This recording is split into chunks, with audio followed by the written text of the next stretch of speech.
A paz do Senhor, meus queridos irmãos, shalom, shalom, shalom. Falamos ao vivo de Varginha, Minas, nosso Centro de Cultura Bíblica Bereshit. Estamos ministrando as aulas do curso de Teologia nível básico. São 3 cursos, básico, médio e bacharelado.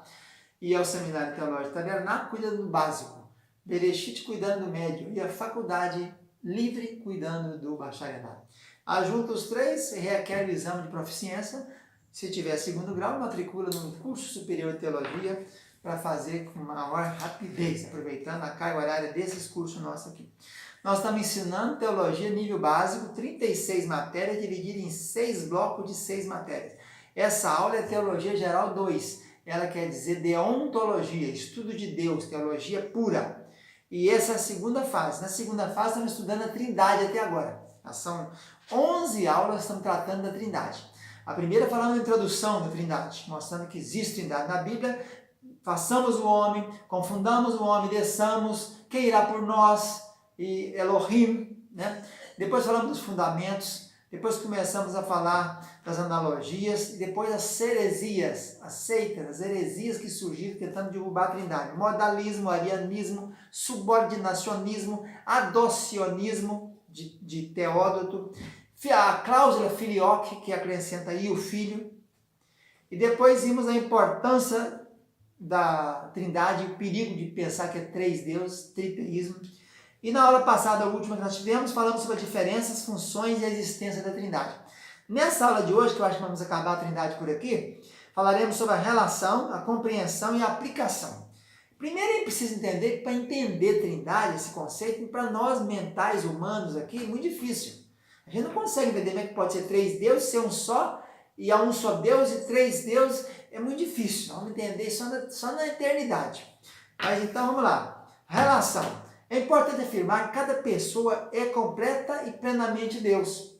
Ou seja, cada pessoa tem em si a absoluta plenitude do ser divino. Então, o tripé nós estamos trabalhando aqui. Deus é 3 pessoas, cada pessoa é plenamente Deus e há um só Deus. Esse é o tripé da Trindade. E o credo de Atanásio já falava sobre isso. Lembra que no Concílio de Nicéia do ano 325, né, tivemos o primeiro credo. E depois foi acrescentado esse de Atanásio, que passou a vida só para defender as teses de que Deus era um só na natureza igual, né, mesma substância. Não era semelhante, era da mesma substância. E o credo de Atanásio diz, um só Deus em trindade e trindade em unidade. Pai existe a pessoa do Pai, outra do Filho, outra do Espírito Santo. Mas a divindade do Pai, do Filho e do Espírito Santo é uma só. É igual e a glória e a majestade iguais. Assim como o Pai é o Filho, também o Espírito Santo. Reconhecendo cada pessoa por si como Deus e Senhor. Então, nada de 3 senhores, não é isso? Nada de pensar que é 3 deuses. Cada pessoa da Trindade tem todos os atributos de Deus. Onisciência, onipotência, comunicáveis, incomunicáveis. Todos aqueles atributos da fase 1. A Teologia Geral 1, lá do 5º livro. E nenhuma das pessoas tem algum atributo que não seja também possuído pelos outros. Então, todos têm todos os atributos. Né? Cada pessoa se relaciona com as outras pessoas, como eu, primeira pessoa, você, segunda pessoa, e ele, terceira pessoa. A distinção entre as pessoas não é a diferença de ser, mas a diferença de relações. Cada pessoa distinta é também um ser distinto. Por isso que a única diferença entre eles é o modo com que se relacionam uns com os outros e com a criação. É isso aí. Com a existência de 3 pessoas num único Deus, é algo que está além da nossa compreensão. Já disse aqui. Não dá para você tentar explicar uma coisa eterna aqui nós, humanos limitados. Compreensão. Os erros cometidos no passado, com esse monte de heresia em cima da Trindade, deve servir-nos de alerta. Todos eles surgiram para quê? Para tentar simplificar a doutrina da Trindade e tentar compreendê-la, torná-la inteligível, removendo dela o mistério. Mas não pode fazer isso. É um mistério, é uma triunidade, é da glória. E as coisas reveladas pertencem a nós, a nossos filhos, Mateus. Deuteronômio 29, 29. As que não são reveladas pertencem à eternidade.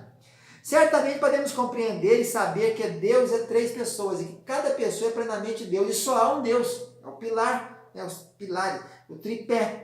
Podemos saber essas coisas porque a Bíblia nos ensina isso. Agora, como pode haver 3 pessoas distintas, como cada pessoa em si pode conter a totalidade do ser divino?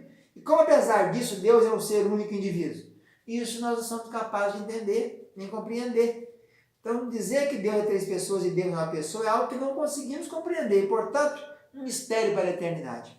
A aplicação, eles tentam fazer uma aplicação mostrando aqui o relacionamento. O pai é o marido, o filho é a esposa e o resultado é o Espírito Santo, que são os filhos, né?